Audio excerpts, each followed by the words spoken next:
Me enamoré de una madre soltera y normalicé una advertencia que no debí ignorar. La advertencia llegó cuando todavía no había razones para desconfiar. Apenas nos estábamos conociendo. Salíamos a caminar sin rumbo, hablábamos durante horas sentados en cualquier banco libre, compartíamos cafés largos donde las historias personales aparecían de a poco, sin dramatismos. Ella era madre soltera. Yo lo sabía desde el primer día y nunca lo vi como un obstáculo. Al contrario, me atrajo su forma directa de hablar de su vida, sin adornos ni victimismo. Una tarde, mientras hablábamos de relaciones pasadas, me dijo algo que entonces me pareció una muestra de honestidad. Me dijo que, cuando se enojaba, a veces decía cosas hirientes. No lo dijo llorando ni levantando la voz. No fue una confesión dramática. Lo dijo con calma, como quien advierte algo propio para no tener que cargarlo después. Me pidió disculpas por adelantado, como si eso bastara para neutralizarlo. Yo escuché, asentí y no le di mayor importancia.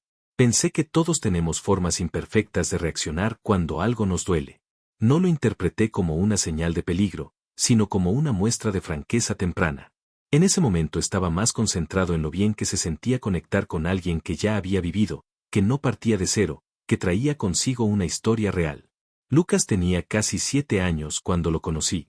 Un niño intenso, observador, con una forma de mirar a los adultos como si siempre estuviera midiendo el terreno. Desde el inicio entendí que acercarme a ella implicaba entrar también en su mundo. Nunca lo vi como una carga. Me sentí cómodo ocupando un lugar progresivo, sin forzarlo, sin invadir. Con el paso del tiempo, la relación se volvió seria. Nos veíamos cada vez más. Yo estaba presente en su rutina, en los fines de semana, en las tareas escolares. Sin darme cuenta, empecé a ocupar un rol estable en la vida de Lucas. Un día me llamó papá. No fue un anuncio ni una conversación. Simplemente ocurrió. Yo no lo corregí. No quise convertir ese momento en algo solemne. Ella me miró, esperando una reacción. Yo sonreí y seguí ayudándolo con una tarea. Por dentro, ya lo había aceptado como mío. Había otro tema que también estaba presente desde el inicio, aunque rara vez se decía en voz alta. Ella no tenía estatus legal. Yo sí era ciudadano. Nunca lo usamos como argumento ni como promesa explícita, pero estaba ahí, flotando en el fondo de la relación. Yo la amaba y, más de una vez, pensé seriamente en ayudarla a regularizar su situación.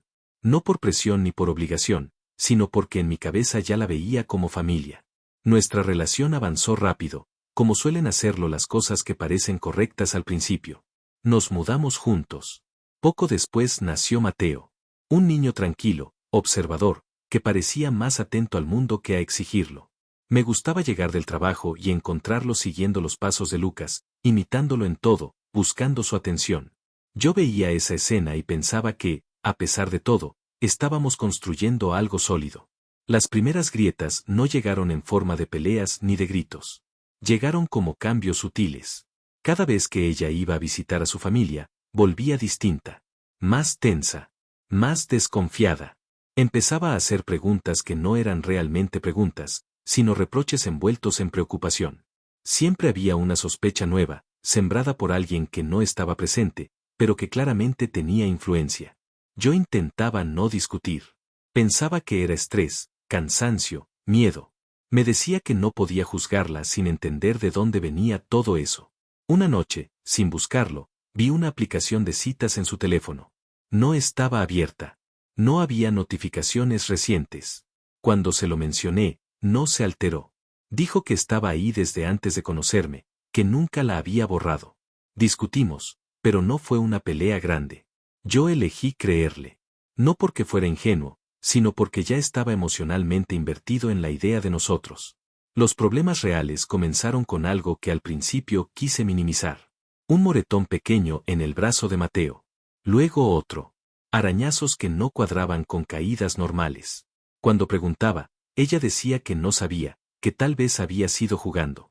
Yo observaba, callaba, y trataba de convencerme de que estaba exagerando. Hasta que empecé a notar un patrón. Y ahí fue cuando la normalidad empezó a resquebrajarse, aunque todavía no entendía lo lejos que podía llegar todo esto. Actualización 1. Empecé a notar cosas que ya no podía ignorar. Al principio hice lo que hacemos muchos cuando algo no encaja del todo, intenté darle una explicación razonable. Me repetía que los niños juegan brusco, que los golpes accidentales existen, que crecer con hermanos implica empujones mal medidos y lágrimas ocasionales. Me decía que estaba cansado, que el trabajo me tenía irritable, que estaba proyectando miedos donde no los había. Quería creer que eso era todo. Pero el cuerpo no miente, y el de Mateo empezó a contar una historia distinta. Los moretones aparecían en lugares que no cuadraban con simples caídas. En los brazos, en la espalda, a veces en las piernas. Marcas pequeñas, pero repetidas. Arañazos que no coincidían con ningún tropiezo. No podía preguntarle, era demasiado pequeño para explicarse. Solo me miraba, confundido, como si no entendiera por qué yo estaba tan serio de repente. Ella siempre tenía la misma respuesta. Que no sabía. Que seguro había sido jugando. Que yo estaba exagerando. No se alteraba, no preguntaba. Esa calma, con el tiempo, me empezó a inquietar más que un estallido. Era una pared. Una forma de cerrar cualquier conversación antes de que empezara. Yo me quedaba con la sensación de estar cuestionando algo prohibido, como si señalar un problema fuera, en sí mismo, una traición. Empecé a observar con más atención la dinámica entre los niños. No de forma evidente, sino con esa vigilancia silenciosa que uno adopta cuando ya no se siente tranquilo. Noté cómo Lucas imponía siempre el ritmo del juego. Cómo decidía cuándo empezaba y cuándo terminaba. Cómo Mateo lo seguía, tratando de imitarlo, buscando aprobación. Y cómo, cuando algo no le gustaba, Lucas reaccionaba con una dureza que no era propia de un juego. Cuando yo intervenía, el comportamiento cambiaba. Lucas se contenía. Bajaba la mirada. Se alejaba. Era como si supiera exactamente hasta dónde podía llegar cuando yo no estaba. Eso fue lo que terminó de encender una alarma que ya no pude apagar. Cada vez que intentaba hablar del tema, la conversación terminaba igual. Ella se cerraba de inmediato. Defendía a Lucas sin escuchar. Decía que eran cosas normales, que yo estaba dramatizando, que siempre buscaba problemas. Nunca hubo espacio para una duda, para una pregunta, para la posibilidad de que algo no estuviera bien. Su postura era absoluta. Lo que más me dolía era que yo no estaba atacando solo a su hijo. Al contrario, yo también lo veía como mío.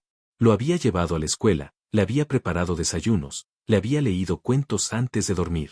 Lucas me decía papá con una naturalidad que nunca quise cuestionar. Pero en ese punto entendí algo que me resultó difícil de aceptar. Yo estaba intentando proteger a los dos, y ella solo estaba protegiendo una versión de la realidad. Una noche, después de encontrar nuevas marcas en el cuerpo de Mateo, tomé una decisión que no medité demasiado. Compré una cámara de seguridad y la instalé en la sala. No fue un acto de desconfianza hacia ella. Fue un acto de desesperación. Necesitaba saber si estaba equivocado. Necesitaba pruebas, incluso para mí mismo, porque una parte de mí todavía quería estarlo. Las primeras veces que revisé las grabaciones lo hice con una sensación extraña en el pecho. Miedo, sí, pero también una esperanza absurda de no encontrar nada. De poder decirme que todo estaba en mi cabeza. No fue así. Vi empujones que no tenían nada de accidentales. Golpes disimulados como juego. Insistencia. Vi a Mateo retroceder, llorar, intentar alejarse. Vi a Lucas seguirlo, una y otra vez, sin medir fuerza ni consecuencias. Lo más duro no fue la violencia en sí, sino la naturalidad con la que ocurría, como si fuera parte de una rutina que ya nadie cuestionaba. Me senté solo en el sofá, con el volumen bajo, viendo esas imágenes de noche. Sentí rabia, pero sobre todo culpa. Culpa por no haber actuado antes. Por haber querido mantener la paz. Por haber preferido la comodidad del silencio a la incomodidad de enfrentar un problema real. Ahí entendí que no bastaba con amar. Que no bastaba con tener buenas intenciones. Había algo que no estaba bien y que, si seguía ignorándolo, me iba a convertir en cómplice por omisión. Pensé en terapia.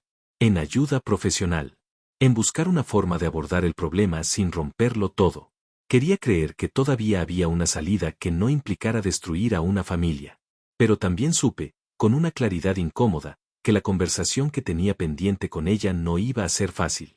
Porque si negaba lo que las imágenes mostraban, entonces el problema ya no era solo el comportamiento de un niño. Y esa conversación, lo sentía en el cuerpo, iba a cambiarlo todo. Actualización 2. La conversación que rompió algo que ya estaba agrietado. No saqué el tema de inmediato. Pasaron un par de días en los que fingí normalidad, aunque por dentro ya no estaba en el mismo lugar. La cámara seguía grabando, los niños seguían con su rutina, y yo me movía por la casa con una sensación constante de alerta, como si algo pudiera desbordarse en cualquier momento. Elegí una noche en la que Lucas y Mateo ya estaban dormidos. No quería testigos. No quería gritos que se filtraran por las paredes. Me senté frente a ella con el teléfono en la mano, sin dramatismo, sin preámbulos largos. Le dije que necesitábamos hablar con seriedad, que esto ya no podía seguir tratándose como un malentendido. Al principio intenté mantener un tono calmado. Le dije que había instalado una cámara porque estaba preocupado, que no lo había hecho para controlarla, sino porque necesitaba entender qué estaba pasando cuando yo no estaba. No la acusé. No levanté la voz. Solo hablé de lo que había visto y de cómo me había hecho sentir. Ella se quedó en silencio mientras el video avanzaba. No hizo comentarios. No me miró. Cuando terminó, respiró hondo y dijo que estaba exagerando. Que eso no era violencia. Que yo estaba sacando las cosas de contexto. Dijo que los niños juegan así, que siempre había sido así, que yo no entendía porque no había crecido con hermanos. Le dije algo muy simple. Que Mateo tenía 2 años. Que no podía defenderse. Que no era justo. Que no era normal. Fue ahí cuando la conversación dejó de ser una conversación. Me acusó de estar en su contra. De atacar a Lucas. De querer hacerle daño. Dijo que yo siempre veía lo peor, que estaba obsesionado, que buscaba excusas para controlar la casa. Cada frase subía un poco más el tono. Yo intentaba responder, pero ya no estaba escuchando. No estaba discutiendo conmigo, estaba defendiendo a uno de sus hijos por sobre todas las cosas, incluso sobre la seguridad del menor. Le propuse algo concreto, llevar a Lucas a terapia. No como castigo, no como señalamiento, como ayuda. Dije que algo no estaba bien y que ignorarlo no lo iba a solucionar. Su reacción fue inmediata. Se levantó de golpe y me dio una cachetada. No fue un golpe fuerte, pero fue real. Fue impulsivo. Fue torpe. Y fue suficiente. No respondí. No grité. No me defendí. Me quedé quieto. Y sentí algo muy claro en ese instante. No miedo. No sorpresa. Claridad. Le dije que hasta ahí llegaba. Que no iba a seguir en una casa donde se justificaba la violencia y se negaba la realidad. Que no iba a permitir que Mateo creciera en ese ambiente. Mi voz no tembló. Eso fue lo que más me sorprendió a mí mismo. Esa noche dormimos separados. Yo me quedé con Mateo. Ella se encerró en su habitación con Lucas. No hubo más palabras. No hubo disculpas. Solo un silencio denso que se instaló entre nosotros como algo definitivo. A la mañana siguiente se fue a casa de sus padres. Dijo que necesitaba pensar. Que quería hacer las cosas bien. Que iba a arreglar todo. Yo no discutí. No intenté detenerla. Parte de mí sabía que algo ya se había roto de una forma que no se repara con promesas. Pasaron un par de días en los que la casa se sintió extrañamente tranquila. Demasiado tranquila. Yo cuidaba a Mateo, trabajaba desde casa, intentaba ordenar mis pensamientos. Pensé que volvería a buscar algunas cosas. Pensé que hablaríamos con más calma. Cuando tocaron la puerta, me pareció raro que no avisara antes. Abrí. Y no era ella. Actualización 3. Cuando tocaron la puerta y todo cambió de forma definitiva. Abrí la puerta esperando verla a ella. Pensé que había venido por ropa, por documentos, por alguna conversación incómoda que todavía no habíamos tenido. Me pareció extraño que no avisara antes, pero no le di más vueltas. Cuando vi a los 2 oficiales de policía parados frente a mí, con expresiones neutras y profesionales, entendí que nada de lo que había imaginado se parecía a lo que estaba por venir. Dijeron mi nombre. Me pidieron que saliera. Me informaron que había una denuncia por violencia doméstica. Durante unos segundos no reaccioné.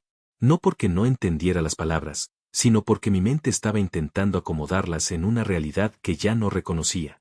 Pregunté de qué hablaban. Dijeron que no podían discutir detalles en ese momento. No me resistí. No discutí, solo les pedí poder pasar por casa de mis padres para dejar a Mateo. Pensé, ingenuamente, que debía tratarse de un malentendido que se aclararía rápido. No fue así. Pasé 48 horas detenido. No fue una experiencia cinematográfica ni dramática en el sentido habitual. Fue burocrática, fría, despersonalizada. Un lugar donde nadie te ve como inocente o culpable, solo como un número más. Dormí poco. Pensé mucho. Pensé que había tocado fondo. Pensé que había fallado como hombre, como padre, como persona. Pensé en lo fácil que es perderlo todo cuando alguien decide contar una versión distinta de la historia. Pensé en Mateo. Pensé en Lucas. Cuando salí, no volví directo a casa. Caminé sin rumbo por la ciudad, con una sensación extraña de vacío. No tenía ganas de hablar con nadie. No quería explicaciones ni consuelo. Solo necesitaba respirar sin paredes alrededor. El lunes siguiente me llamaron del trabajo. Recursos humanos. Me dijeron que, por la situación, me darían unos días libres obligatorios mientras se aclaraban las cosas. No fue un despido, pero tampoco fue apoyo. Fue una pausa forzada, una forma elegante de decirme que mi vida personal acababa de convertirse en un problema laboral. Busqué un abogado. Le conté todo. Le mostré las grabaciones. Revisó fechas, horarios, denuncias. La conclusión fue clara. El día y la hora en que ella decía que yo la había agredido, no había pasado absolutamente nada. Las cámaras lo confirmaban. El caso se cayó sin necesidad de llegar lejos. Le pregunté si podía demandar, si había alguna forma de que se reconociera el daño. Me dijo que no valía la pena. Que legalmente era posible, pero emocional y económicamente no. Que a veces ganar no significa seguir peleando. Tiempo después, por alguien en común, me enteré de algo que terminó de reordenar todo. Alguien le había dicho que denunciarme por violencia doméstica podía beneficiarla en sus trámites migratorios, incluso en medio de un divorcio. Que podía ser una ventaja. No sentí rabia al saberlo. Sentí desilusión. Una profunda. No porque me hubiera usado, sino porque había elegido ese camino sin pensar en las consecuencias para todos, incluidos Lucas y Mateo. Hoy no estamos juntos. No hay reconciliación, ni intentos tardíos, ni mensajes ambiguos. Hay distancia, límites claros y una vida que se está reordenando lentamente. Estoy con Mateo. Estoy presente. Estoy aprendiendo a no confundir amor con sacrificio ciego. No salí intacto de todo esto, pero salí con algo que antes no tenía, estabilidad. Y entendí que, a veces, perder una historia es la única forma de salvar la que realmente importa.